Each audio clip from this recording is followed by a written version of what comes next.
everybody. Welcome. Welcome. We are doing our September episode of Scripting the Book. Today, we are going to be talking about and comparing William Shakespeare's Taming of the Shrew and the 1999 film 10 Things I Hate About You.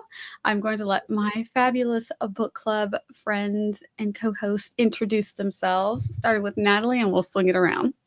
I'm Natalie Locke. I love flash fiction enough to make my own prompts. So with my co-author, Chandra Arthur, we did 1,000 words to get started and 1,000 words to ignite romance with stickers in the back, which was like the biggest selling point for us. And yeah, I am constantly doing flashes. I've completed over 300, I would say. But the key is I've granted myself permission that they're not all good. The key is for them to be out there. And that's helped. My fear of the blank page has dissipated. So this is like the last time I'm live streaming for a while because life is crazy right now. Until next month. Sorry. And I'm Ben Pick. You can find me every Monday night at 6 p.m. Eastern Time, where I do productivity sprints as I try and finish the fourth novel into my Into the Void series. It's all about teenagers, superpowers, monsters. Books are behind me if you're interested.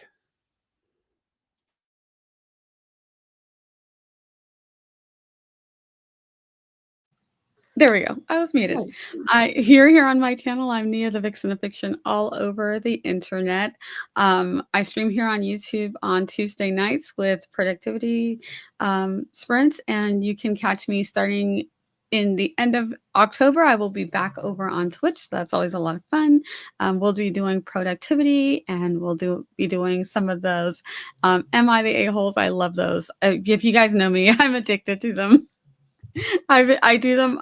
One of the shows that I podcast is here on YouTube. We do Writers React, and so I've been adding some of those to it, especially in pertaining to bookish and writing things, and they're funny to me. I love to just see what dramas people have going on in the book world. So we'll be doing some more of that, and yeah, I write under NV James. Right now, I just have some short fantasy. They're kind of like cozy, light paranormal, fun books while I work on some bigger things. I've got some big fish to fry, and it's a little bit challenging, but I'm having fun with it. So that is me. So you can come hang out with me. That is Loki. He is napping in his happy place. Hi, guys. So we're gonna get started. We always do our likes, dislikes, see where we fall. So let me pop up all my things. We're gonna start with I'm like, I know I did all the things. So here we go. The Taming of the Shrew by William Shakespeare. Building the anticipation. Anybody a dislike on this one? Anybody a neutral? Anyone a like? I'm a neutral like. That's why I was like, and so no loves on William Shakespeare's The Taming of the Shrew. So let's get into the whys of it. So Ben, let's start with the lowest. So you were just flat out neutral, right? Oh wait, no, I was Natalie. Oh, Natalie, you were the flat out neutral. All right, I was actually positive this time. You know what? Ben and I switched places. That's what happened. Yep. But yeah, I was neutral because I would. There are elements and scenes that I like, but there is certain overall character arcs just make me not like it. So I feel like it balances out to a neutral with Taming of the Shrew. Like it just, it's. Everyone calls it satirical, and I feel like at times it's not satirical. It actually is. The thing it's trying to make fun of. So yeah. Okay. So I'm a neutral like for some similar reasons. I like that banty witter, and that banter that he does. It's just fun and funny. it's a lot of like the tongue-in-cheek things and his wordplay. And even though it's in an older English than what we're used to, it's like you get it. So I like when he does that, and I like when I catch it, especially. I'm like, oh, I see what you did there. But like Natalie said, the ending is one of them. Like the ending of this one is kind of like it probably was perfectly fine way back in the day, probably up until probably the 40s or 50s of our time, you know, where the turnaround for our character. So, and we'll set up the premise. We won't do too much of a spoiler, but I think most people know it. So this one's a little bit hard with the don't spoil it because it's so old, you know. It's like, but you know, there's this girl and she's the shrew, and so the turnaround, it's like the woman today in me wants her to hold on to more of her independence and not give us a serve your husband, serve your man kind of speech at the end. And it's just like, I mean, and I'm a married woman. Don't get me wrong. I'm a married woman, been married for quite a long time happily. So I don't know. I don't know. There's something, I don't know, kind of Grease about it. That same kind of thing at the end of Grease. It's like Grease is it's so fun with the music, but it's also like, oh my gosh, she really has to change everything about who she is to be with the guy. So there's that aspect of it that kind of just like takes it down. It's like, but it was fine for its day. So, you know. So Ben, how about you? You were our highest on this one. Yeah, and that comes with a huge asterisk in that that monologue is very difficult to hear in the modern times, and I really do like. We'll get into the movies, but the 1967 version is obviously the play, so it's very the words on the page. So yeah, that's difficult to watch. But then the 10 Things I Hate About You does a much better job, and we'll get into that later. But they adapted that final monologue to be much more appropriate, is the best way I can think of it. And yeah, I'm also married. I would, if I were in a room full of people and I told my wife to just come here for no reason, like, you know, come here, like, I got a funny story to tell you, whatever, like, that's fine. But if I just say, hey, like, I want you to come here, just, you know, for that, she would ignore me, and rightfully so. So, yeah, with that in mind, that's definitely why it dropped down from a love, because the rest of the story, like, there's a lot of banter, there's a lot of fun things going on in there to some extent. But yeah, this is definitely a dated story. This is definitely on the plus side, though. You do have two people who are basically enemies to lovers or rivals to lovers, which you can feel how they would naturally go and fall in love. So there is that. Though the wedding, though, is pretty crunched down. I would never meet someone and then a week later decide to marry them. So there is that. But again, different times. This is what, 1600s. So yeah. But yeah, I mean, overall, as far as Shakespeare's go, this one felt the most lighthearted. There's no death, first of all. There's no Romeo and Juliet, you know, dead bodies start piling up. But yeah, this was a fun one. Minus the things that are very dated. Yeah, minus a little bit of the misogyny. It is fun. It is fun. Yeah. And that's one. It's up there on my favorites. I think my favorite probably is between Midsummer Night's Dream, Hamlet, and Romeo and Juliet. Probably Romeo and Juliet as a young teenage girl. You know, the whole, I don't know why that was fun and romantic, but even then I was like, girl, you don't know him that well to be, you know. You can find the phrase. Hold on. Oh my gosh, you do it too much. You guys don't know each other that well. But, you know, teenage me was like, aw, okay. I will say, as Richard brought up, it was 1500s, cutting some slack. But I will say, like, courtships were usually not chosen by the person, for one. And two, they were short. Like, like, we have people that nowadays that could be engaged for like a year. Usually that's because the venue they want is not available or something. But I would say it would be 6 months or less was the common for courtship to marriage.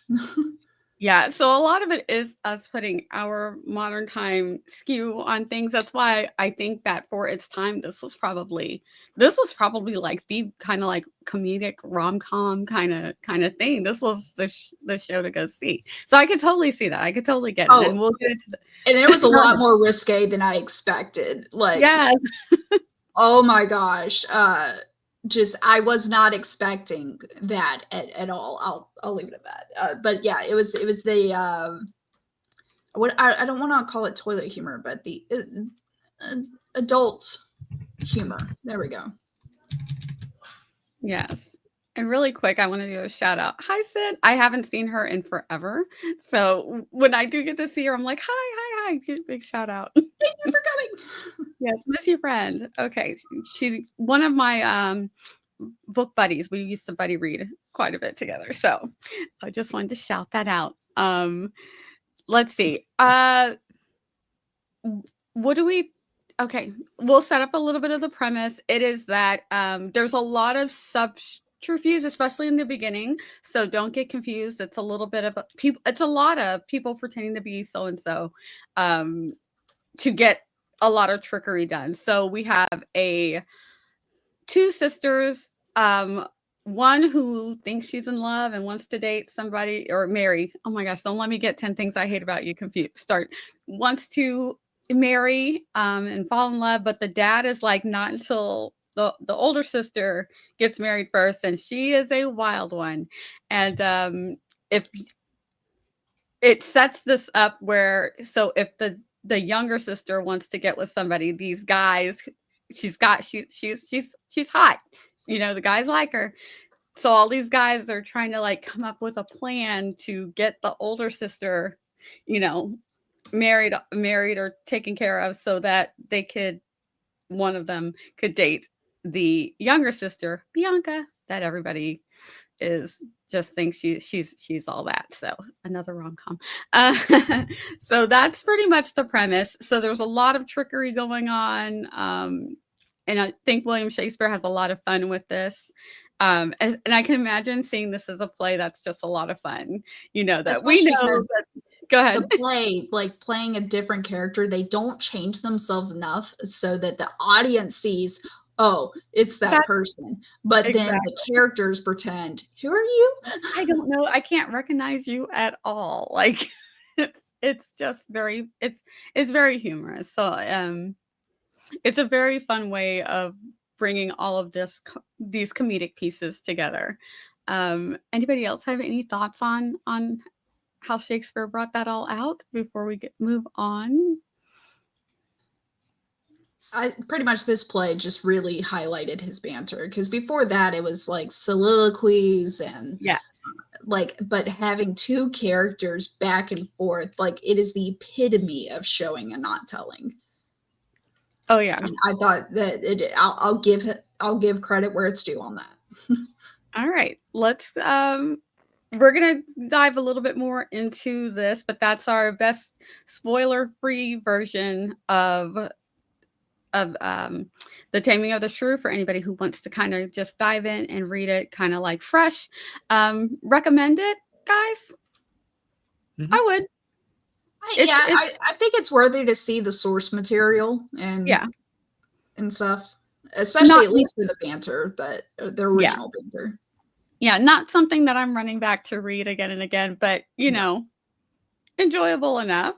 I gave it an upper end of neutral, so almost a little dated. So just be aware of those things. But yeah, skip the monologue at the end, and you'll enjoy it.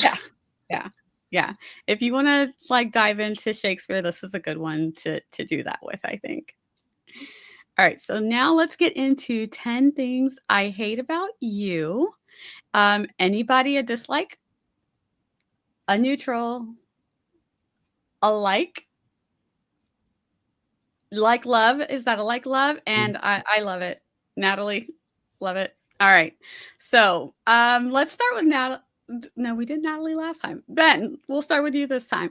Why are we almost out of love what's working for you? What's not working for you? So everything is fantastic in the movie. First of all, everyone looks so young in this movie. It's weird. It's like a snapshot of early 2000s.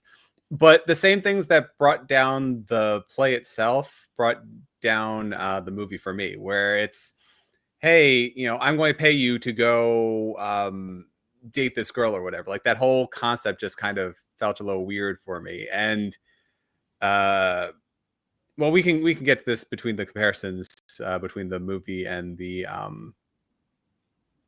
play itself, because the various characters are significantly better in 10 Things I Hate About You than in the play. So they're much more likable than, and everything about it is much more believable. But yeah, I think that the overall premise just does still kind of bring it down a little bit. Yeah.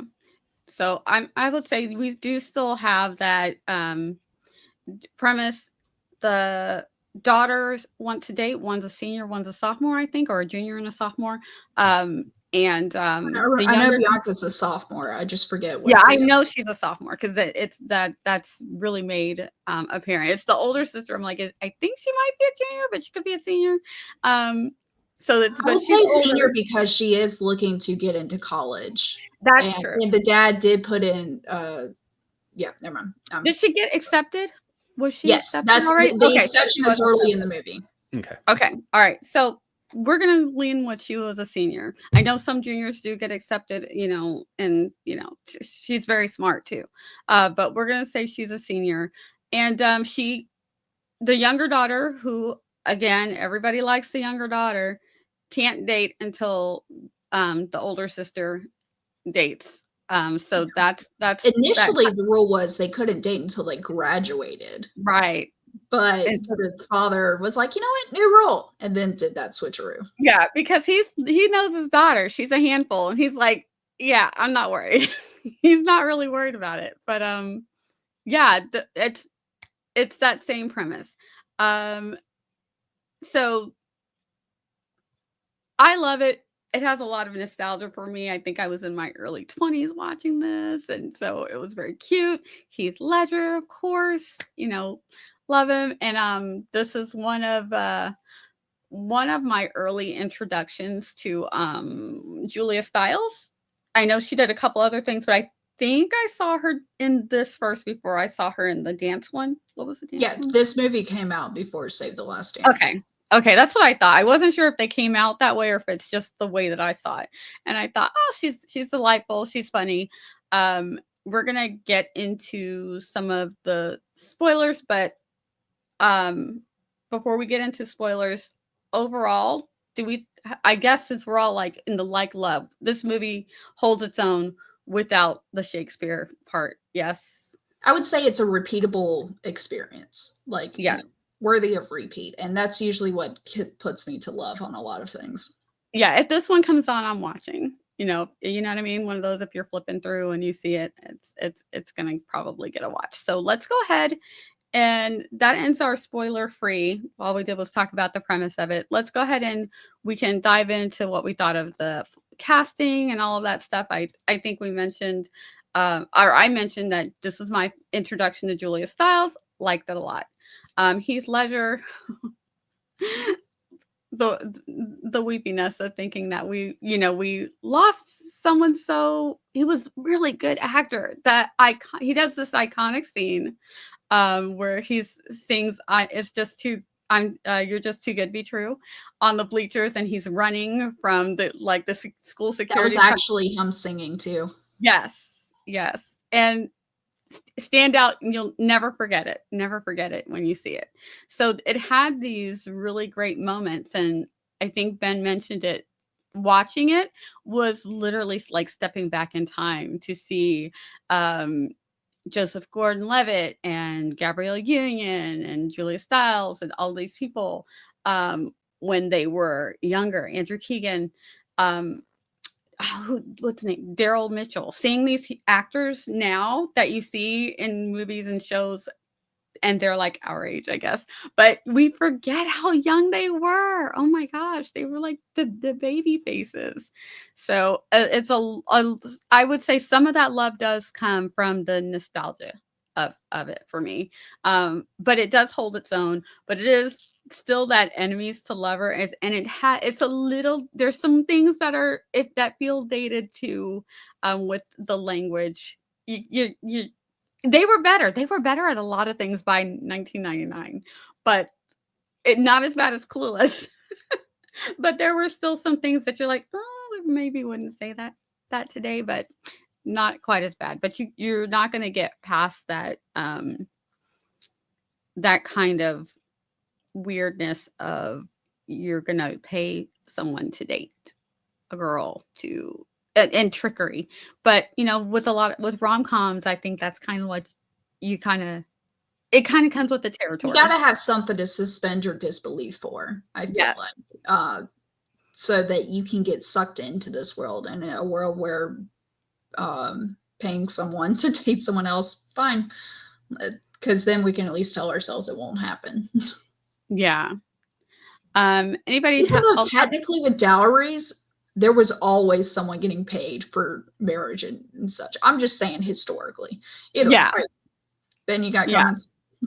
Yeah. More comments. Anybody else? Oh, well then I got my spiel. Okay. Wait, I'll do one more comment before. Go for it.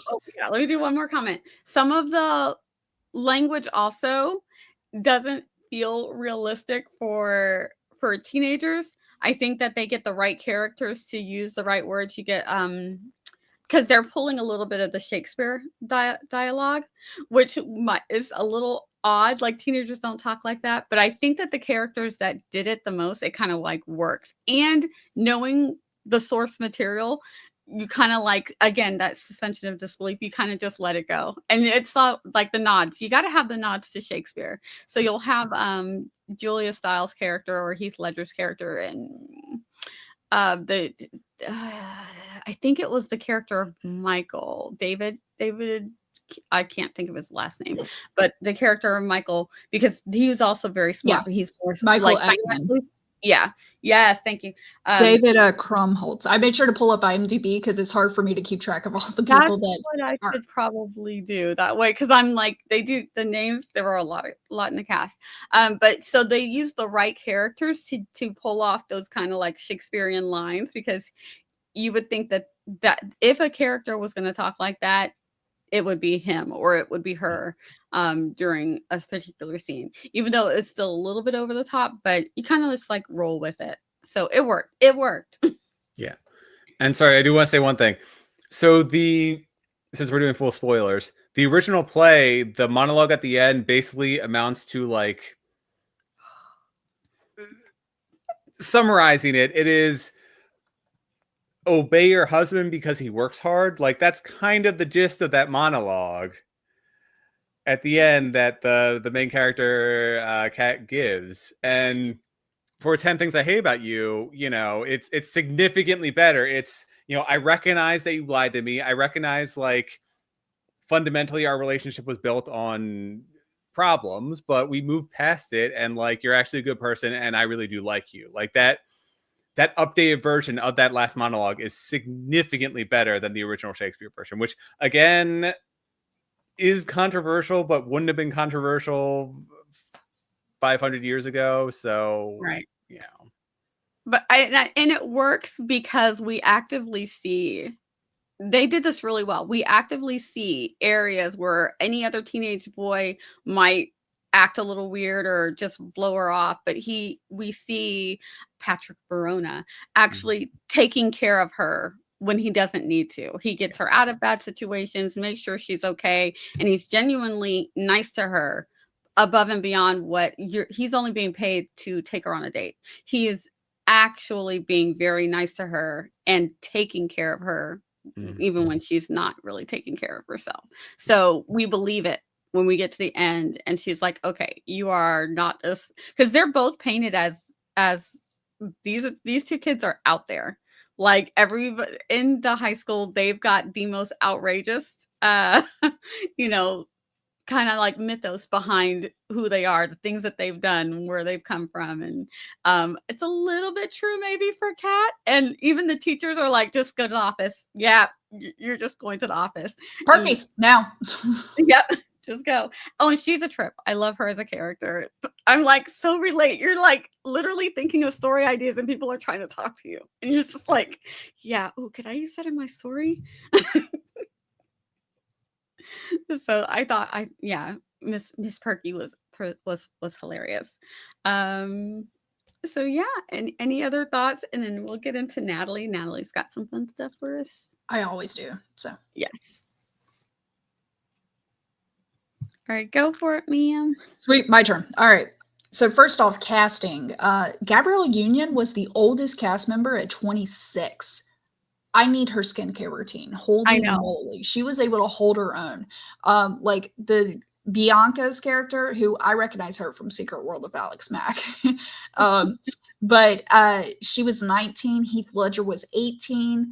I mean, and Heath Ledger, he I watched a bunch of behind the scenes, and someone was a friend of somebody and suggested, hey, I found your guy. And they found him, like, because it was hard to find, as well as Julia Stiles. Julia Stiles, she was in New York at the same time that that Gil, the director, was.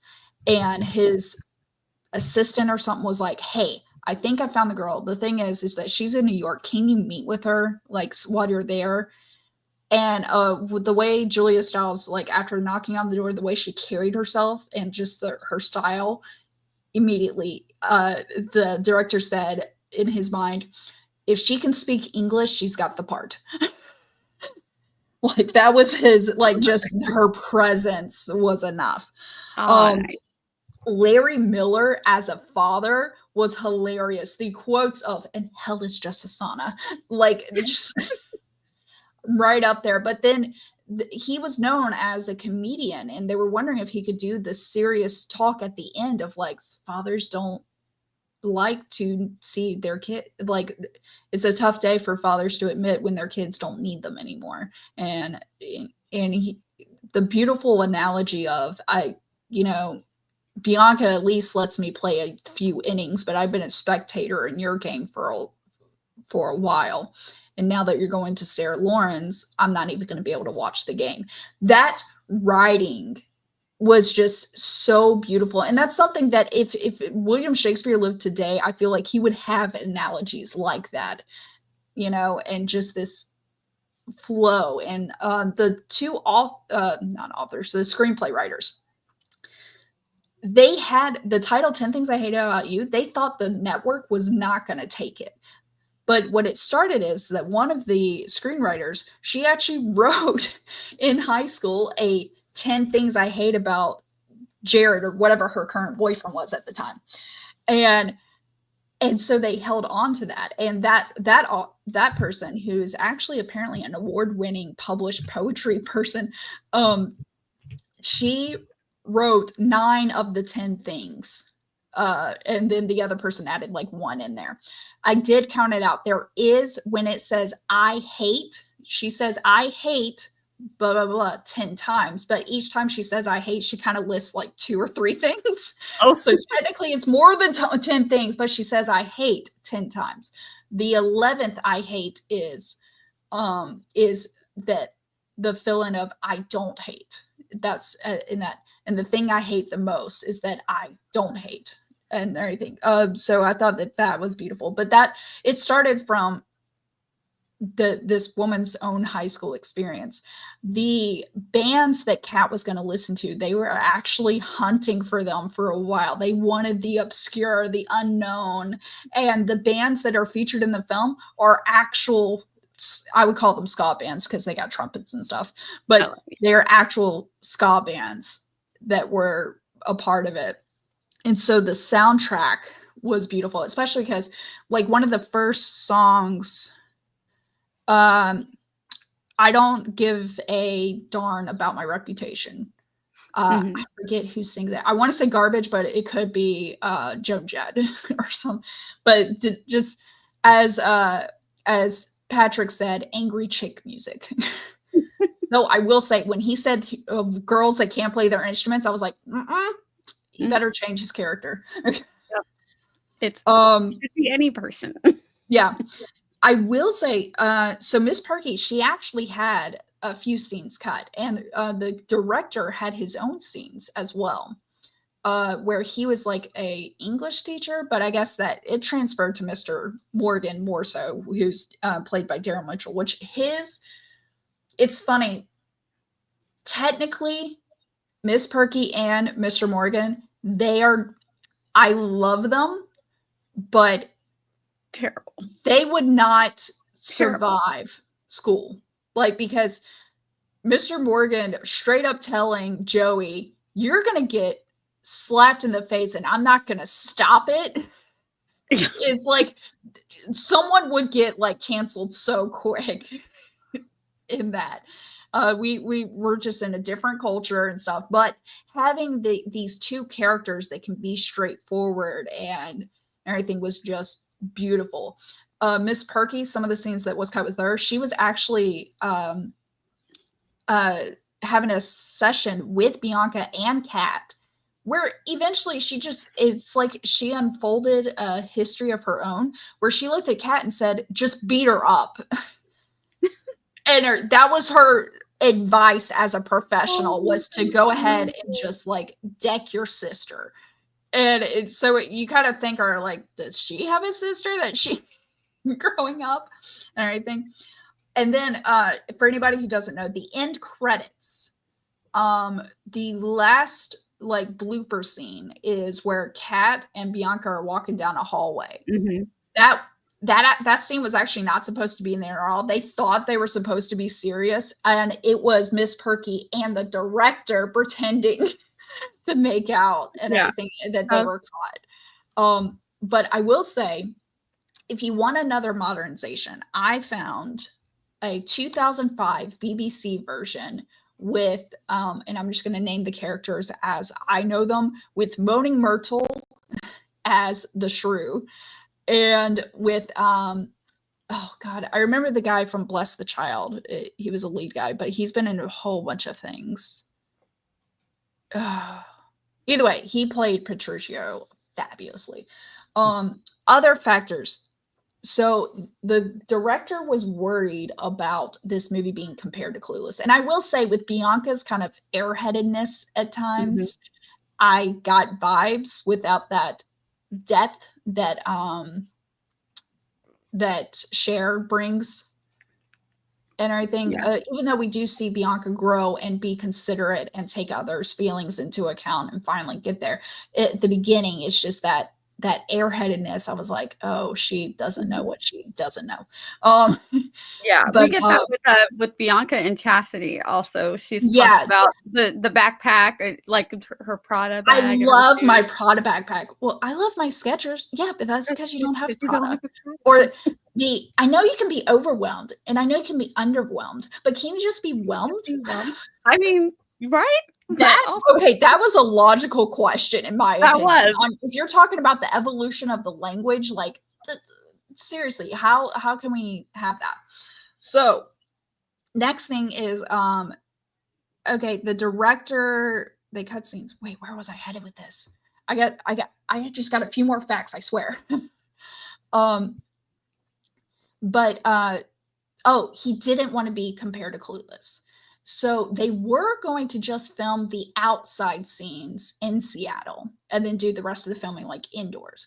But when they were in Seattle, they found this school, which ended up being the school in the movie. And they were like, nah, we're doing it all here. So it wasn't until the table read that they told the cast, like, oh, by the way, we're filming this all in Seattle, that the cast was like, wait, what? But that school, so the name Padua and everything is a nod to the city that the play takes in, as well as Patrick's last name, Verona, is a nod to the city that Petruchio hails from and everything. So they have these little bits in there throughout, as well as, of course, directly quoting them entirely. And but yeah, the first cast member that was cast it was the first cast member, and they didn't have to read for it, was David for Michael. Like immediately, interesting. the director Gil was like, it's him. Yeah. It's him. And they talked about the comedic timing and stuff that it needed and everything. By the way, don't worry, my kids are just having fun if you hear screaming in the background. I swear it's a safe place. But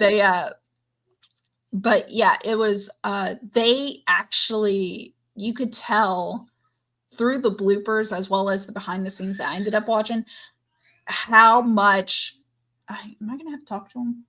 How much they became a family on set.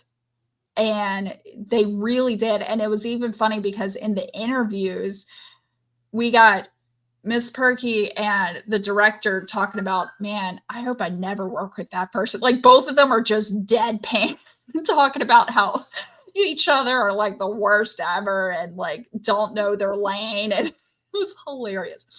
But it was a great movie. I feel like the music still holds up, and and anything that's just a little off kilter is it's easily excusable. And I hope people see it as more of, look how far we've grown, not how bad we were. Yeah. I meant to find out because there's one scene, the very last pan out scene, that gives me anxiety to this day. The band is on top of this roof. Yes. And how did they get there? I'd be so, I don't know, my paranoia about falling over. And I'm so just usually like, those roofs do have like a floor, like open thing. And I will say there was another scene cut where Michael and Mandela, she was, they were making out on the rooftop as well. Yes. Oh, there were so many scenes cut that I feel bad for the actors that put it in there. Oh, last thing, Joseph Gordon-Levitt. One of his rules for taking on the role was, don't make me say stupid teen stuff and everything. Of course, he said it more colorfully, but he was like, don't. They wanted a movie of not a high school romance, but they wanted a movie about romance that just happens to take place in high school. I will say the approach of dating instead of marriage, much better. However, the one scene, and this is in an interview I saw where Joseph Gordon-Levitt was going through his entire filmography, the scene where he's in the car and goes, and I'm back in the game. He hated that line. He fought them against that line. He's like, no one would say that and everything. They would just be like smiling and be happy and everything. But now it's become this thing that's like almost quoted. And I feel like because of the natural out, even though it didn't feel natural to him, but because of this natural expression, that now I feel like that's become a thing for people to do. Yeah. He started a thing kind of with that. Exactly. Like, nobody would do that. Now is what we do. But yeah, he hated it, and he still to this day hates it and stuff. That he thought it was a not realistic thing that a teenager would do. Yeah. All right. Really quick, we'll talk about some of the other adaptations. Tiffany, our good friend TLRS, says this is one of my favorites. I actually saw a Western, like 1800 stage play of this, and it was great. So did anybody watch any others? I did watch the Elizabeth Taylor version. I saw the previews for that, and I feel like Elizabeth Taylor like did embody the shrew pretty darn well. Oh yeah. Yeah. She was really good. She looked great. And I don't know, something about her acting just made that last scene even more like, oh, why, Elizabeth, why? I don't know if it's the look or the series. She had this like almost somberish look RBS, on it. Like, I think is the phrase you're looking for. Yeah, it was, like she carried that so well, but I think it's the eyeliner and stuff. Like she had a really good look to it. Yeah. She really did. She really did. Which one did you watch, Ben? I also watched the 1967 version of Liz Taylor, but that actually makes the final monologue worse. I keep coming back to the monologue, but it makes it so much worse because we're doing full spoilers, right? Yes, full spoilers. Yeah. Okay, so the guy who she ends up marrying is just this rabid drunk, and like he's blatantly only marrying her for her dowry. He takes her back like the very first he shows up late to his own wedding. The very first thing he does is like drag her back to his house, and yes, he has like a mansion, but like they're going through the rain and she ends up in the mud and he just rides off and laughs at her, and like it's just this miserable experience for her. And like there is some growing attachment that happens once they get to his house, but she basically cleans up his entire house. She gets his staff on like going from these grubby people who are just really resentful to more happy, and she helps clean up the entire environment. So I feel like she's the one who's putting in all the work and not the husband for that final monologue, where it doesn't feel earned, like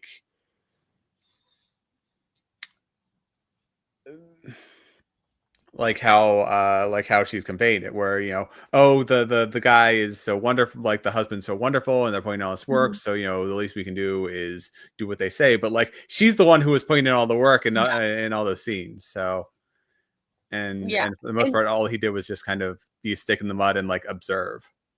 Yeah, and it feels like that last monologue, it almost felt like the fire was taken out of her a little bit, and that might be just Elizabeth Like Taylor's she was a Mustang that was broken in or something. Yes, that's the feeling I got with it, and I was like, oh, Elizabeth, where's your fire? Slight counterpoint to that, though, is that in every scene we see her at the beginning, she's just throwing glass and like all this other stuff. So she is going over the top in her animosity, literally screeching at times. Well, and then full on, like in the play, beating up Bianca, like, oh yeah, dragging her. Oh my god. Yeah, like no, that stuff didn't carry well. Over the top. Yeah. But I feel like it was in that way it was accurate to probably what William Shakespeare was trying to just really, this girl's wild. But I kind of wish it was a 60. What year was this one? 1967. 67. So I could see why they still went with that. I would have loved to let us see that maybe she was able to keep a little bit of that fire and spark that she had, but maybe it had toned down where she's like, I'm not beating up my sister. And, you know, I really would have liked to see more change on his part, like, which is one of the things we'll talk about, all of the changes. This is one of the things I think that I think I mentioned this before. Let me add an adaptation real quick. That 2005 one, I shared a link in the chat. The monologue at the end of that one, I feel like was the best in regards to how close it was to the original, but at the same time, it had this evolution. So the monologue with that was obey your husband, but it was also, I'm going to obey my husband, but my husband also is going to respect me and not ask things of me that he shouldn't, and stuff like that. And I thought that was beautiful, like this mutual trust between two people of, yeah, I'll do what he wants, but I also know he's not going to ask anything of me that's obscure or wrong. Yeah. Or something like that. I think that one of the things that 10 Things I Hate About You does is that we see that everything that people were told about Patrick is not even really true. I mean, maybe it is, but he's actually genuinely a nice guy. So we are actively seeing him being a nice guy who's got a really bad boy reputation. So we don't need as much change from him. We just need that remorse about how the relationship started, you know, because we see, oh, he's not even a bad guy. Look at, he's literally doing the most to be nice to her. So we don't see, like in the play and the movie, the 67 movie really portrays this guy. Why are you like this? Looks aren't everything. Like what? Yes, you have a big house, but come on, you just, oh my gosh, why did it end that way? You just, let's call our women and see which one comes a running and who's the best. No, you know. And it's just like, yeah, that's how they ended. But that, you know, it is what it is. It is of its time. So I like that the one that you put in the chat, for anybody who wants to look at it, has that change. And I like the way that they did it in 10 Things I Hate About You. You do not dislike Patrick Verona. Okay, so now best and worst changes. What do y'all got? For me, best change, Patrick Verona. The ending, just drop that whole thing. I love the 10 things monologue. That was great. Oh, that was done in one take, by the way. Oh, And nice she job. had the entire set in tears. Like, and the writers originally wrote that not in expecting crying to happen, but Julia Stiles was able to add that in, and immediately it worked. Yeah. I would say those are my best. And I think that they did a great job of modernizing it. Putting it in what was then would have been today's setting, putting the story in today's setting. So one of that my favorite changes was putting a little bit of character building of the father, because in the play it was just like, yeah, I want to keep my girls or something like that. Like it almost seems selfish, or I don't know what. Or whereas Larry's approach to the character was, I am an OBGYN that deals with underage pregnancy, and just seeing how that affected him. Like it made complete sense for him to have that approach and stuff. And it just, I love that explanation. I just thought it was such a good approach to something that would come across like, even if someone today had that feeling of control, you would understand it. It's one of those timeless motivations. Yeah. Of, I deal with this every day. I don't wish this upon my own children. Yeah. How about you, Ben? Oh, muted. Fair enough. Yeah, you all said everything I wanted. So the monologue at the end is fantastic. The relationship with the father is wonderful. So like the explanation, but also just the expansion of his relationship. So you actually feel like he is loving his daughters, whereas in the play, I mean, you feel like he loves his youngest daughter, and then it doesn't make sense why he's so strict with the oldest one of like, you need to get her married first in order for my youngest daughter. I feel like it was selfish motives. Like he didn't want to be to get her out alone. of the house. Yeah, he didn't want to be like Bianca to leave, and then he's left alone with her. Mm-hmm. You see, either both of you or both of you here or both of you go kind of thing. Yeah. Like Bianca was like the oh god, the like the softener or whatever. I forget the right terminology for it. It's like the buffer, the cushion. Yeah, the placator. Yeah, buffer. Yeah. So with Bianca gone, she would just start beating up her old dad. Yeah. It's like, I'm not going to be the one she starts punching on. So what are our final thoughts for this one? I would say definitely, if you've not seen 10 Things I Hate About You, go see it. It's a lot of fun. It's coming on Netflix. Did you say today or tomorrow? Today. It should be on Netflix today. I'll double check that as y'all finish up. Yeah. So definitely a good watch. And as far as the one of the originals, because there was another one, but I watched the one with Elizabeth Taylor. She did a great job, but you're going to run into that. If it's hard for you to watch old movies, you're going to run into that. But if you like watching old movies, this is definitely one that it's a good one, especially if you want to watch something that Shakespeare did. And it's pretty close. The dialogue and everything is, from what I could tell, was really, really close. The 2005 version is like a modern version. As it came out in 2005, it's kind of set there, so like the cell phones look a little older and such, but it did modernize the approach. And I will say the focus is less on the guy crushing on Bianca that was like kind of a nobody, and more on Kat and Patrick equivalent. Is I'll just stick to the 10 Things I Hate About You people. Yeah. All right. Any other final thoughts before we talk about what we have coming up next? And yes, it is on Netflix as of today. Nice. Awesome. So if you want to go check that out, which is September 20th, 2025. I forget these things are Yeah. recorded. Oh, yeah. Pre-recorded when you're watching September Yeah. 2025. You can watch it now for I don't know how long. Usually they go for at least a year or two. So Yeah.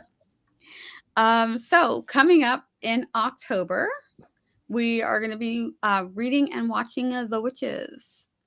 So I'm looking forward to that. And then we're going to do Frankenstein. Now there's a new Frankenstein coming out. That's also on Netflix. On Netflix, November 7th. It's, oh God, I forget the guy's name. Gil Torremo. Sorry, we can only go as fast as I can type with my thumbs. Yeah, 2025, November 7th by Guillermo del Toro. So okay, Guillermo. All right. Which, so I mean, he's a famous director. I've heard his name associated with Pan's tons of Labyrinth and like all kinds of sort of freaky ethereal fairy Pan's type, Labyrinth, Shape of Water, Yes. Pacific Rim, Hellboy, Crimson Peak, Nightmare Alley. So yeah, he does if you're fairy into realms those- very well. Yeah. Okay, good. So we're gonna do that one, and if any of us have time to watch some of the older Frankensteins, we will watch those and let you know Like what we Young think about them. Frankenstein. Yes, there's plenty. Bride of Frankenstein. There's plenty of ways that we can go with this. So, but those are going to be the two focuses: the OG Frankenstein book, and then the movie that's going to be coming out on Netflix in the first week of November. So yeah, those will be the main focus. The first full week of November, November 7th. Yeah, November 7th. All right. So I think that is all we have, guys. Thank you guys so much. If you're watching on the replay, let us know what your thoughts are on Shakespeare's plays. Also, if you have any recommendations of one of the Shakespeares that you'd like to see us do in the future, let us know, because I'm open to doing feel free some to more comment Shakespeare. any recommendations. We may have a master list, but we're like mood readers a little bit. Yeah. And we go, what do we want to do? Yeah, well, sometimes we'll pick something like, how about instead we'll do this one. So yeah, absolutely. And we just love adding to the list. I'm telling you, it'll be 20 years. We'll still be doing this, guys. There's so many. That is all we have. Thank you guys so much for watching and hanging out with us and waiting to find my thing. And we will see you back next month with The Witches. So have a great one. Bye. And I lost the music. I had it and I lost it. So here we go. Wave again. Bye.